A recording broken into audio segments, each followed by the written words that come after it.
Día 16. Historia de un alma. Capítulo 7.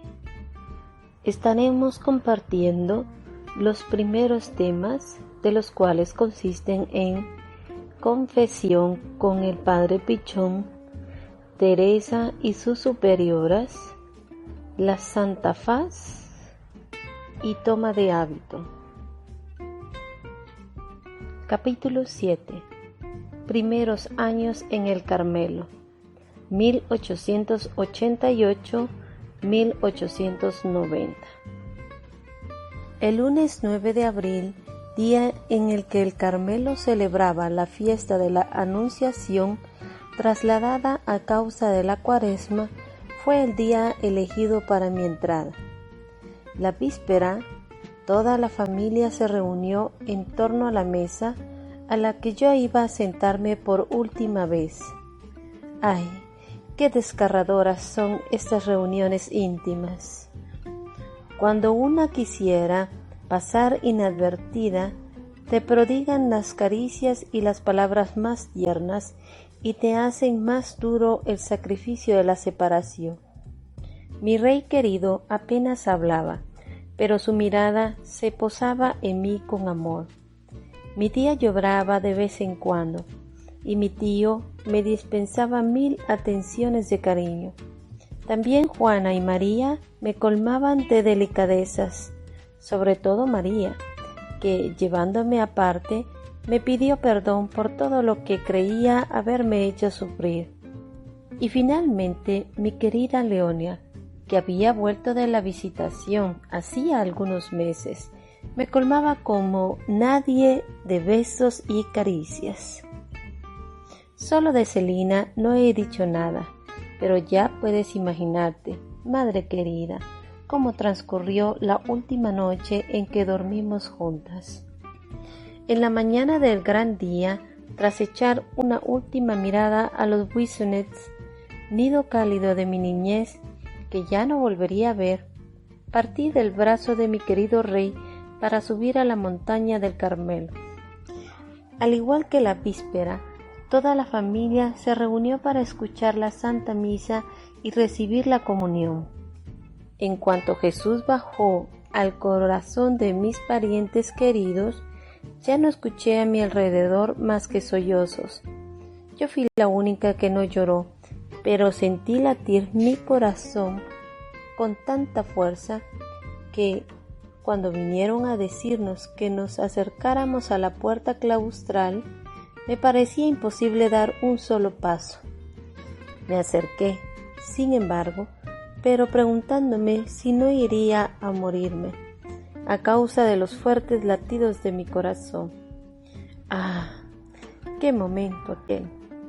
Hay que pasar por él para entenderlo. Mi emoción no se tradujo al exterior, pues de abrazar a todos los miembros de mi familia querida, me puse de rodillas ante mi incomparable padre, pidiéndole su bendición. Para dármela, también él se puso de rodillas y me bendijo llorando. El espectáculo de aquel anciano ofreciendo su hija al Señor, cuando aún estaba en la primavera de la vida, tuvo que hacer sonreír a los ángeles. Pocos instantes después, se cerraron tras de mí las puertas del Arca Santa y recibí los abrazos de las hermanas queridas que me habían hecho de madres y a la que en adelante tomaría por modelo de mis actos. Por fin, mis deseos se veían cumplidos. Mi alma sentía una paz tan dulce y tan profunda que no acierto a describirla.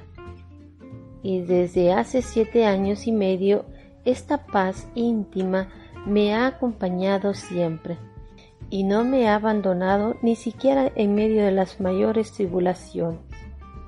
Como todas las postulantes, inmediatamente después de mi entrada me llevaron al coro.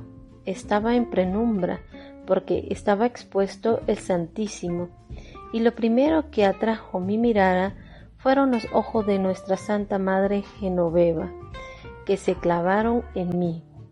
Estuve un momento arrodillada a sus pies, dando gracias a Dios por el don que me concedía de conocer a una santa, y luego seguí a Nuestra Madre María de Gonzaga a los diferentes lugares de la comunidad.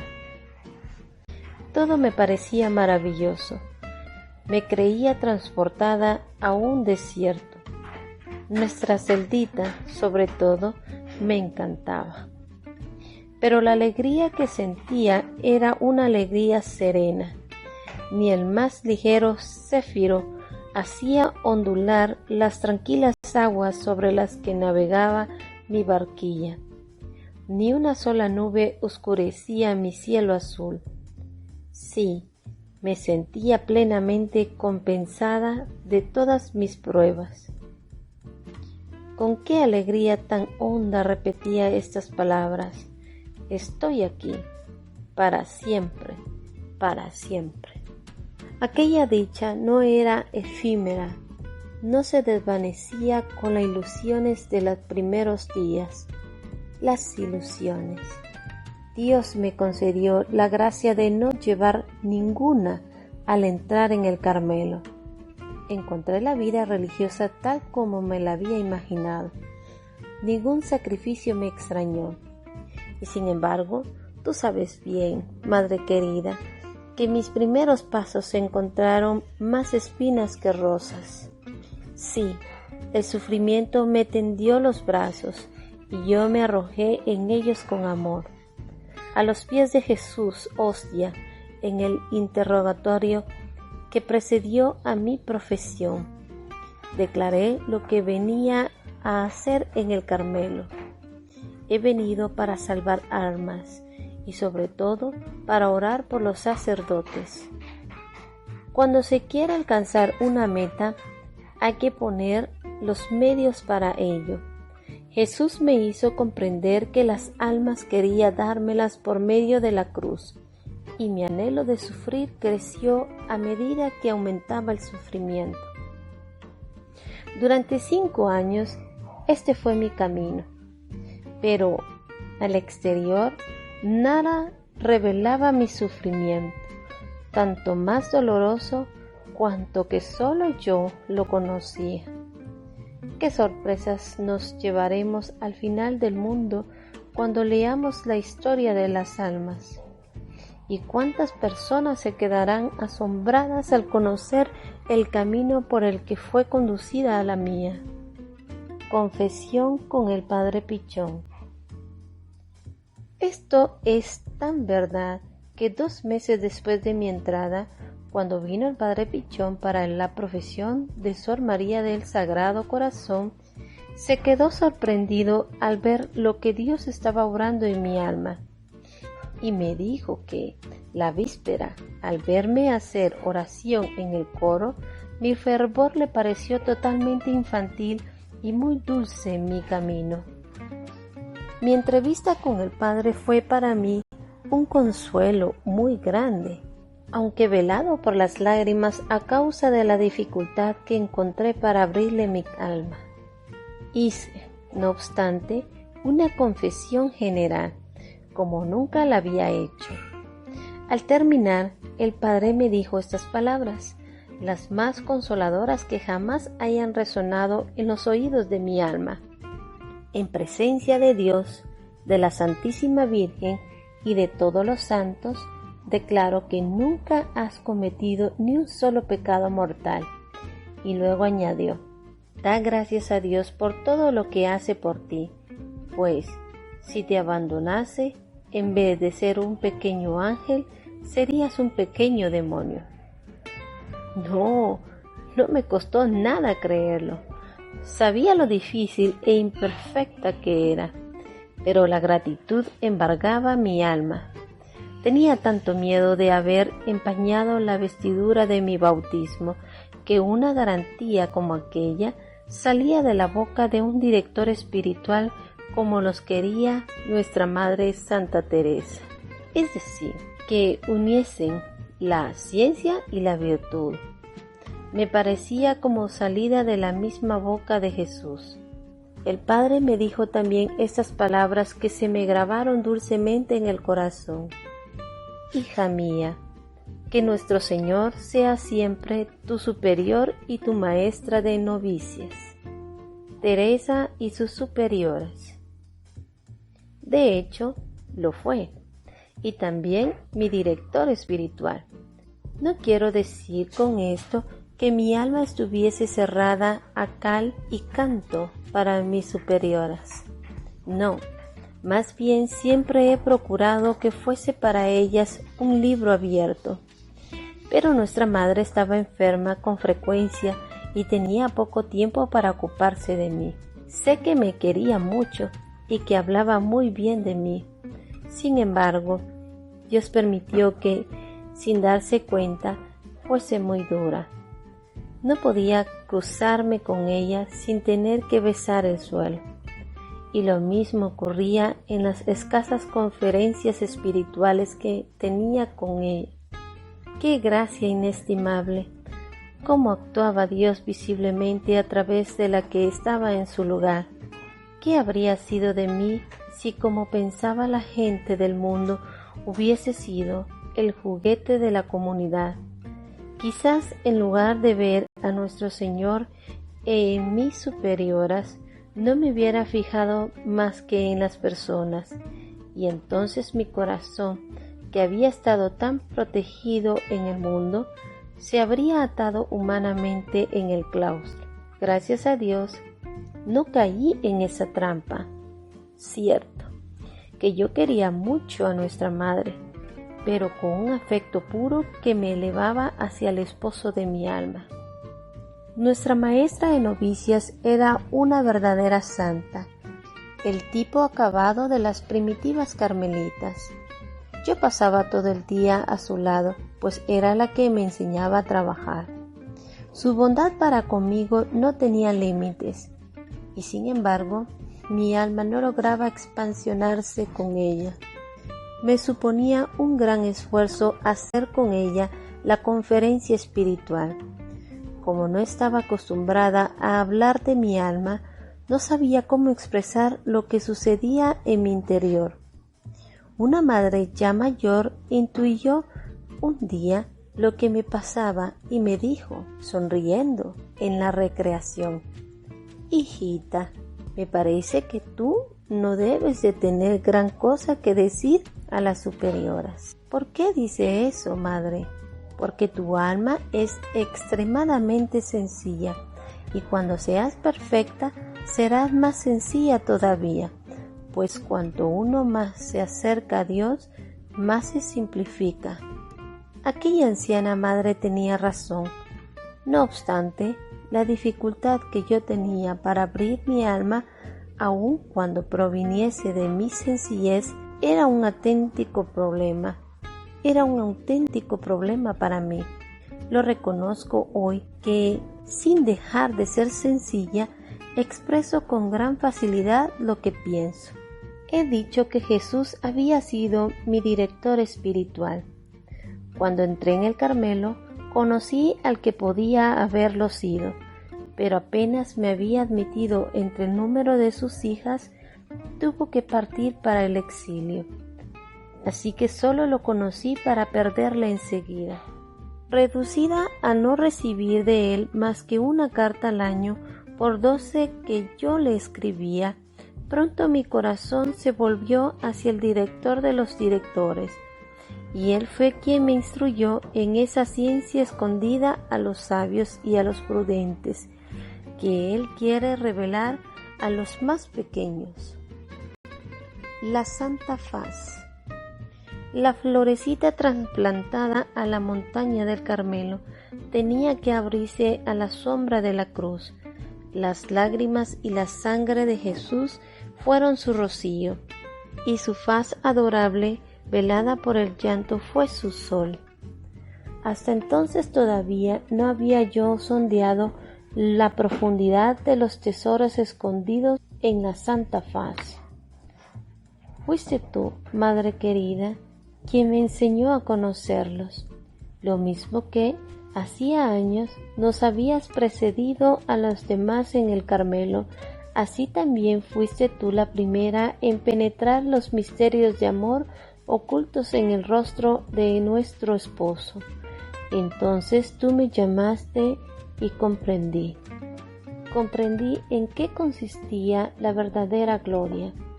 Aquel cuyo reino no es de este mundo me hizo ver que la verdadera sabiduría consiste en querer ser ignorada y tenida en nada, en cifrar la propia alegría en el desprecio de sí mismo. Sí, yo quería que mi rostro, como el de Jesús, estuviera verdaderamente escondido y que nadie en la tierra me reconociese. Tenía sed de sufrir y de ser olvidada. Qué misericordioso es el camino por donde me ha llevado siempre Dios. Nunca me ha dejado desear algo que luego no me haya concedido. Por eso, su cáliz amargo siempre me ha parecido delicioso.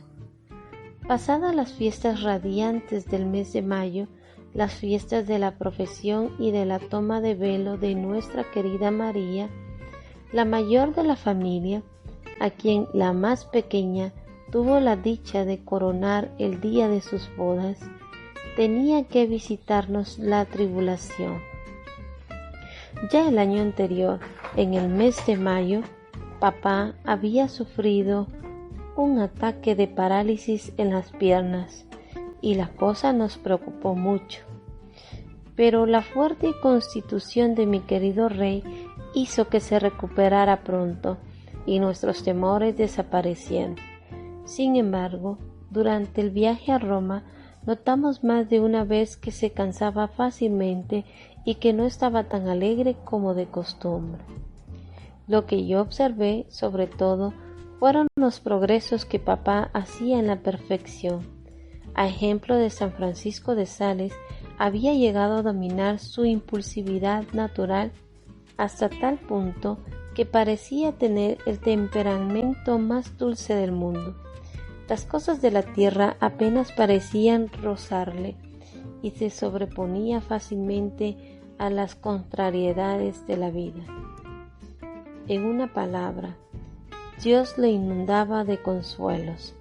Durante sus visitas diarias al Santísimo, se le llenaban con frecuencia los ojos de lágrimas y su rostro reflejaba una dicha celestial.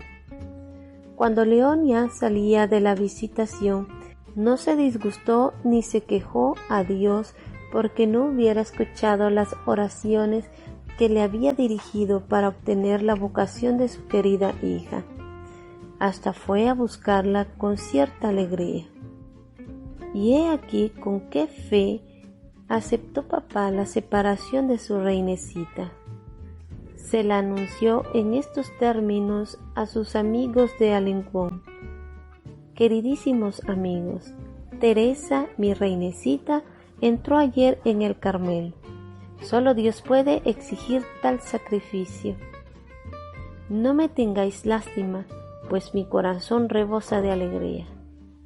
Había llegado la hora de que un servidor tan fiel recibiese el premio de sus trabajos, y era justo que su salario fuera parecido al que Dios dio al Rey del Cielo, a su Hijo único. Papá acababa de hacer a Dios ofrenda de un altar, y él fue la víctima escogida para ser inmolada en él, con el Cordero sin mancha. Tú ya conoces, Madre querida, nuestras amarguras del mes de junio y sobre todo las del día 24 del año 1888. Esos recuerdos han quedado demasiado grabados en el fondo de nuestros corazones para que haga falta escribirlos.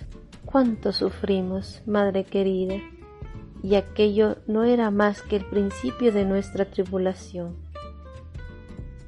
Toma de hábito. Entretanto, había llegado la fecha de mi toma de hábito. Fui aprobada por el capítulo conventual. Pero, ¿cómo pensar en una ceremonia solemne?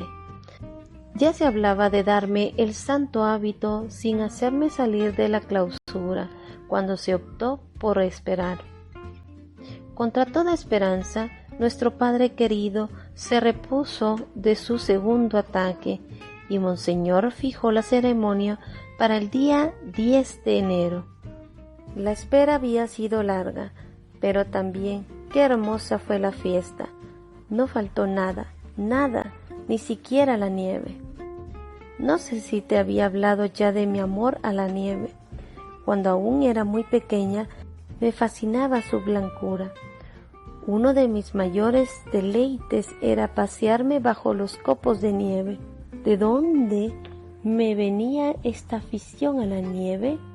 Tal vez de que, siendo yo una florecita invernal, el primer ropaje con que mis ojos de niña vieron adornada a la naturaleza debió ser su manto blanco.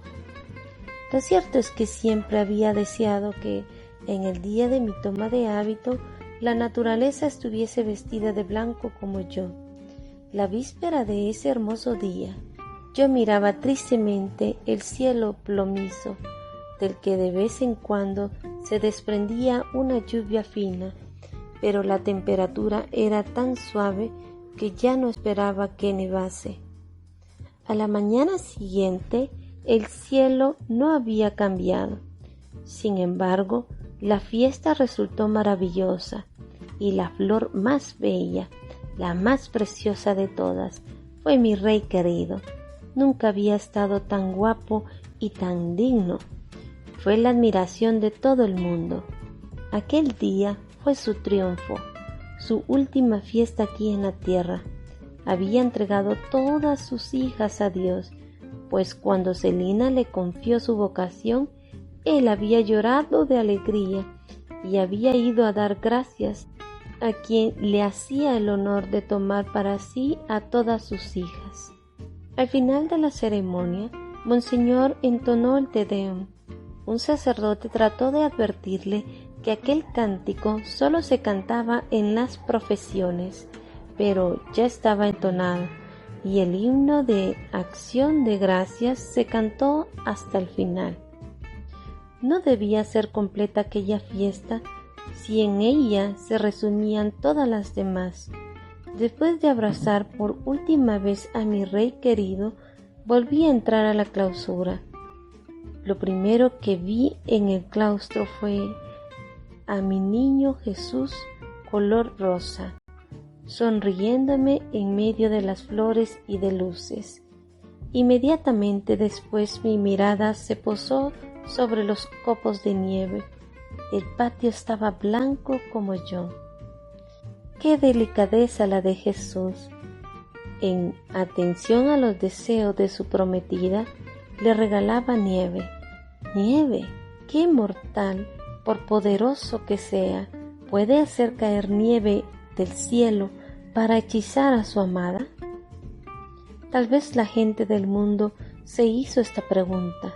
Lo cierto es que la nieve de mi toma de hábito les pareció un pequeño milagro y que toda la ciudad se extrañó. Les pareció raro mi afición por la nieve. Tanto mejor.